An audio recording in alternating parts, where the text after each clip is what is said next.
Saudara-saudari yang terkasih, saya Pastor Erikson Ogripo Sitepu, OFM Konventual, akan membagikan renungan hari Rabu 15 Januari 2025.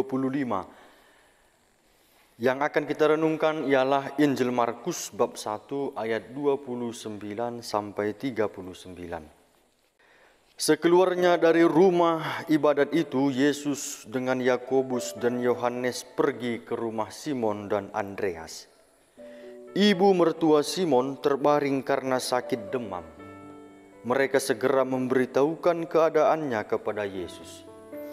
Ia pergi ke tempat perempuan itu dan sambil memegang tangannya, ia membangunkan dia, lalu lenyaplah demamnya.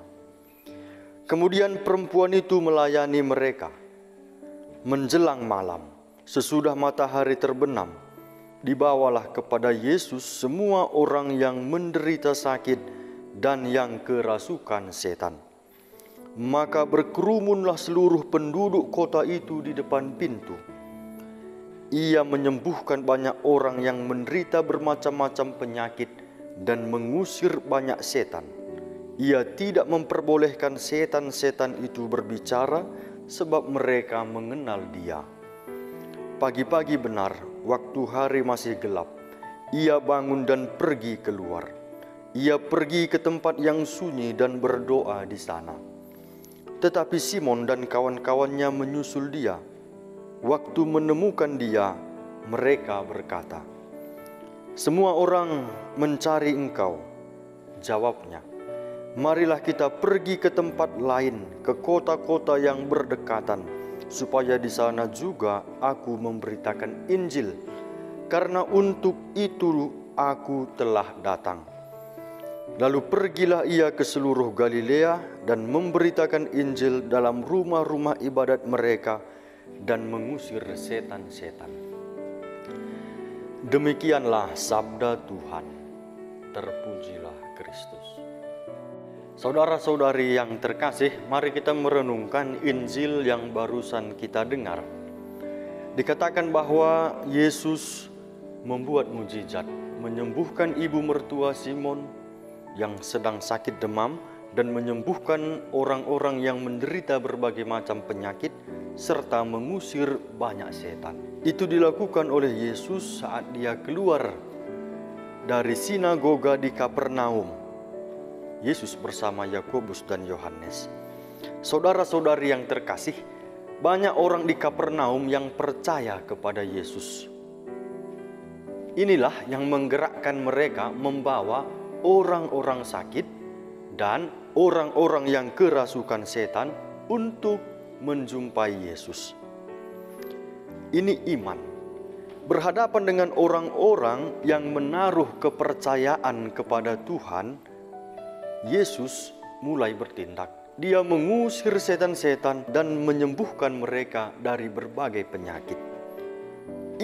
Mujizat ini adalah tanda kemenangan Yesus atas setan-setan dan tanda kerajaan Allah sudah dekat. Inilah misi Yesus, mewartakan kabar baik di segala tempat. Penyembuhan dari penyakit dan pengusiran setan-setan adalah tanda pewartaan kabar baik itu. Maka saudara-saudari, mujizat yang diperbuat Yesus tidak bertujuan untuk membuat dirinya terkenal, tetapi membawa orang ke dalam kerajaan Allah. Orang-orang yang disembuhkan itu memiliki sikap terbuka terhadap kerajaan Allah. Hal itu ditunjukkan dengan mencari Yesus dan menyerahkan ataupun mempercayakan diri kepada Yesus. Apa yang mereka dapat? Akhirnya mereka merasakan belas kasihan Allah dalam kehidupan masing-masing. Mereka disembuhkan, mereka dibebaskan. Ditegaskan juga bahwa Yesus bukan hanya seorang tabib belaka atau datang hanya untuk menyelesaikan seluruh gangguan kesehatan di Kapernaum. Bukan. Oleh sebab itulah Yesus tidak mau menetap di Kapernaum, sebab misinya memberitakan kerajaan Allah di segala tempat, bukan hanya terikat pada satu tempat saja. Yesus bersabda, Marilah kita pergi ke tempat lain, ke kota-kota sekitar, supaya di sana juga aku memberitakan Injil, karena untuk itulah aku datang. Saudara-saudari yang dikasihi Tuhan, melalui mujizat Yesus mengajar para murid, kita juga termasuk, akan misinya datang ke dunia, yakni memberitakan kerajaan Allah, dan kerajaan itu sudah datang. Kedatangan kerajaan Allah berarti kekalahan bagi setan, iblis. Setan atau iblis tidak berkuasa lagi karena sudah dikalahkan oleh Yesus. Saudara-saudari, misi Yesus memberitakan kerajaan Allah ini sudah sampai juga kepada kita. Bahkan kita sudah diangkat menjadi anak-anak Allah, putra-putri Allah melalui pembaptisan.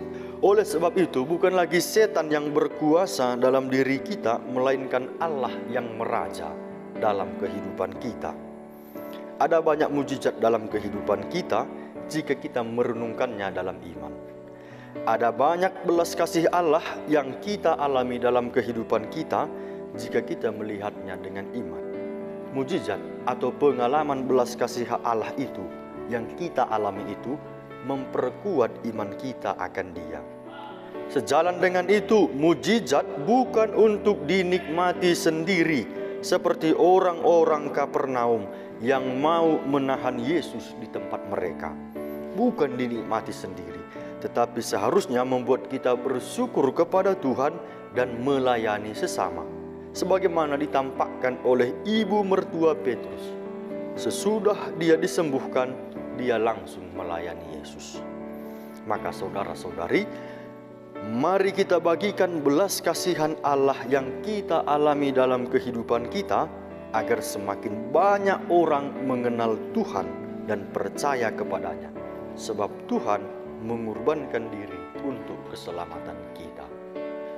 Semoga, amin.